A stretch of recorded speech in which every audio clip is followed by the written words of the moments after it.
most people think about my mother, they think about somebody that's kind, loving, and she's all of these things. But when I think about my mother, I think of strength, resilience. And the reason why I think about that is because she's been through so much in her life. She's been through the loss of her own children before, my brother and myself. She's been through the loss of our father and her own father. But through it all, she's been so strong for the family and stayed so close to God.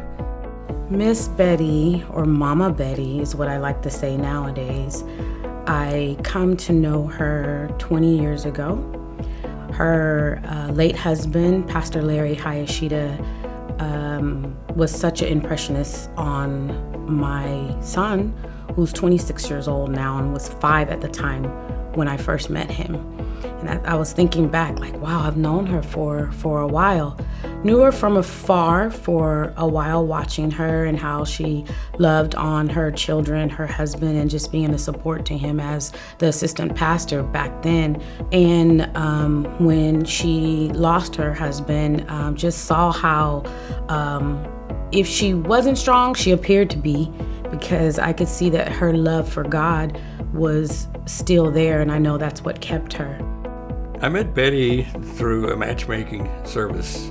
It was not an ordinary or online matchmaking service. It was one that was rather expensive.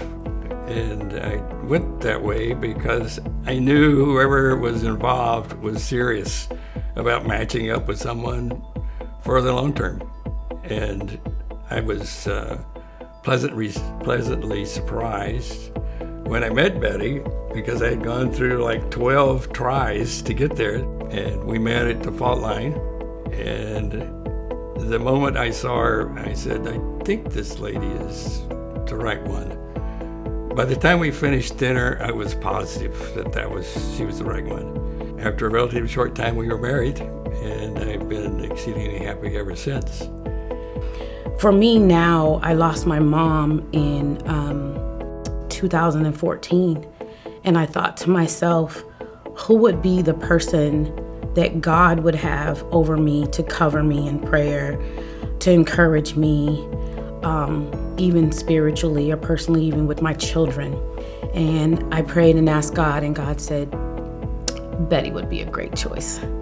Bette's the kind of woman that you really want on your side. Even before John and I started dating, her and I would just have these simple conversations about life once a week. And I truly believe that God was giving her the discernment of what was going to happen in the future. She has this passion and this fire inside of her about God, and I am just so honored and privileged to have her as my new mother-in-law and to be part of this family that she has kept stable and firm for all of these years. She's absolutely fantastic mom, a fantastic wife, and I wish her a very happy Mother's Day. When I think of Grandma, I think cupcakes and ice cream. I love Grandma because she makes us lunch, she lets us buy stuff, and that's it. I love her so much and wish her all the best on Mother's Day. So happy Mother's Day, gorgeous. John, Mark, and I are anxiously looking forward to spending the day with a truly fantastic mom and wife. We love you dearly. So happy Mother's Day, Bette. We love you and we care about you so much, and I'm just so happy to be able to honor you on this day. Happy Mother's Day, Grandma. I love you. Happy Mother's Day, Grandma. I love you. We want to wish you a happy Mother's Day, and we love you so much, Mom.